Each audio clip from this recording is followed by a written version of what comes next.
Salut tout le monde, c'est Pete de apprendre-à-dessiner.org. Aujourd'hui, je voulais vous montrer ce qu'il y avait un peu dans ma trousse. Elle est un peu grosse. Ça fait longtemps que je ne l'ai pas ouverte d'ailleurs. Je vais vous montrer tout ce que j'utilise au quotidien. Et ça, c'est ma réserve en fait. Il y a beaucoup de choses, mais ce que j'utilise en général est sur mon bureau. Voilà. Donc selon ce que vous voulez faire, un portrait ou dessiner des personnages, ce que vous voulez. Donc là on voit pas très bien, mais j'utilise des comtés avec des mines plutôt grasses. Donc là c'est du fusain.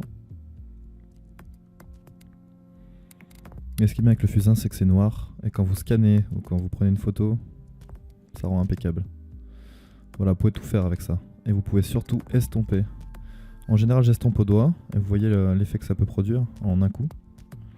Ce qui est plutôt pratique.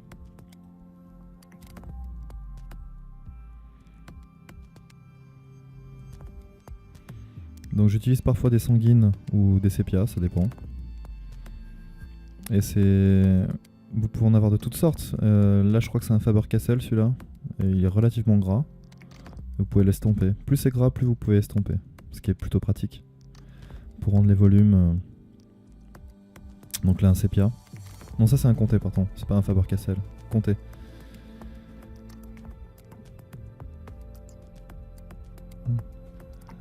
Voilà, toujours au doigt. Vous pouvez faire ça avec une estompe. Ou un estompe, je sais plus. Voilà, celui-là c'est une sanguine un peu moins grasse que l'autre. J'avais eu ça dans un coffret il y a longtemps, donc il n'y a pas vraiment de marque dessus, mais j'utilise de temps en temps. Donc ça c'est mon porte-mine de chez Artist. J'utilise des mines Cretacolor. J'en ai de toutes sortes. Des blanches, des noires. Des fusains aussi. Donc là c'est Black Chalk Lead. Alors ce qui est bien avec cette mine, c'est que on peut rendre des volumes. Par contre elle s'estompe très mal. Mais l'avantage c'est que ça reste pas sur les doigts quand on repasse dessus, ou très peu.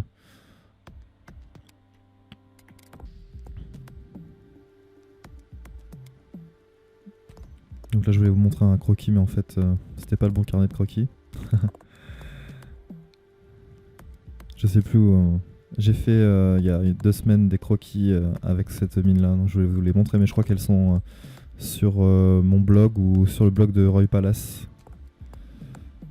L'article qui va bientôt sortir là. Donc ça c'est pour ancrer mes crayonnés quand je fais de la bande dessinée. C'est un Pentel avec sa recharge. C'est assez pratique. C'est une espèce de stylo pinceau. Vous devez le connaître si vous êtes un dessinateur chevronné. Et la pratique, c'est assez pratique parce qu'on peut faire des déliés assez facilement.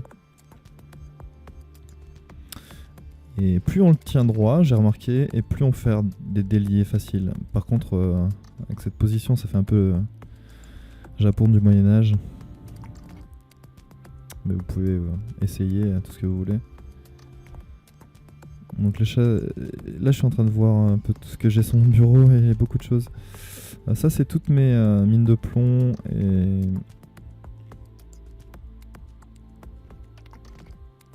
Ça je crois que c'est un comté celui-là.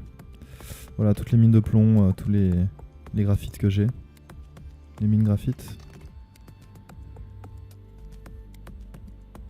Voilà, plus ou moins grasses, il y a des 2B, des HB, des 6B, 4B. Je crois que la marque c'est... Il y a Progresso et... Ah, c'est des Progresso de Koh-i-Noor. Mais j'utilise un peu de tout, donc je pourrais pas vous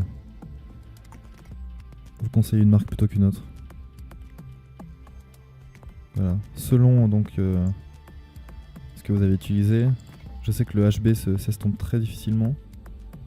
Et plus vous allez dans les B, c'est-à-dire 4B, 6B, 8B, et plus ce sera facilement estompable. Alors ce qui est bien avec la main, c'est qu'on estompe facilement parce que la main est plutôt grasse, en tout cas les miennes oui. C'est pas parce que j'ai mangé des frites. Hein.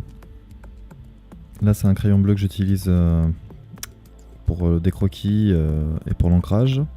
Et ça part au scanner, ce qui est cool. Donc là, ça c'est donc mes préférés de chez Faber-Castell. C'est des stylos noirs facilement scannables. Donc là j'ai un peu de tout. Hein. Donc il y a de toutes les tailles. Il y a du B, il y a du M. M comme moyen, B comme... je sais pas. B comme je sais pas quoi. Mais bon, ça doit être anglais, j'imagine. Big, voilà. Donc ça réagit un peu pareil que le Pentel. C'est un peu moins souple. Un peu plus rigide. Mais on peut faire de différents rendus. Un de ces quatre, je vous montrerai ce que je fais aussi avec... ah oui, donc il y en a de différentes valeurs. Il y en a des plus gris, des gris clairs aussi. Oui, donc ce que je vous disais, c'est que j'utilise aussi des porte-plumes avec... c'est assez pratique pour ancrer des dessins d'ailleurs. Porte-plumes avec encre de Chine. Je vous montrerai ça dans une autre vidéo, je pense. Sur l'ancrage de dessin. Donc là, c'est mon petit taille-crayon. La mine est cassée, dommage. C'est mon porte-mine 0.5 mm. Et j'utilise donc un petit taille-crayon qui est assez pratique. Que peut-être vous pouvez voir sur mon blog, il me semble, dans la partie matériel. Apprendre à dessiner.org / matériel. Quelque chose comme ça. Voilà, c'était pour vous faire un petit tour rapide de ma trousse. Vous avez vu que j'ai beaucoup de choses. Il n'y a pas tout qui me sert, mais j'aime bien tester à la maison tranquillement. Voilà. Si vous avez des questions, n'hésitez pas à les mettre dans les commentaires. Et puis je vous dis à très bientôt pour une nouvelle vidéo. Bye bye.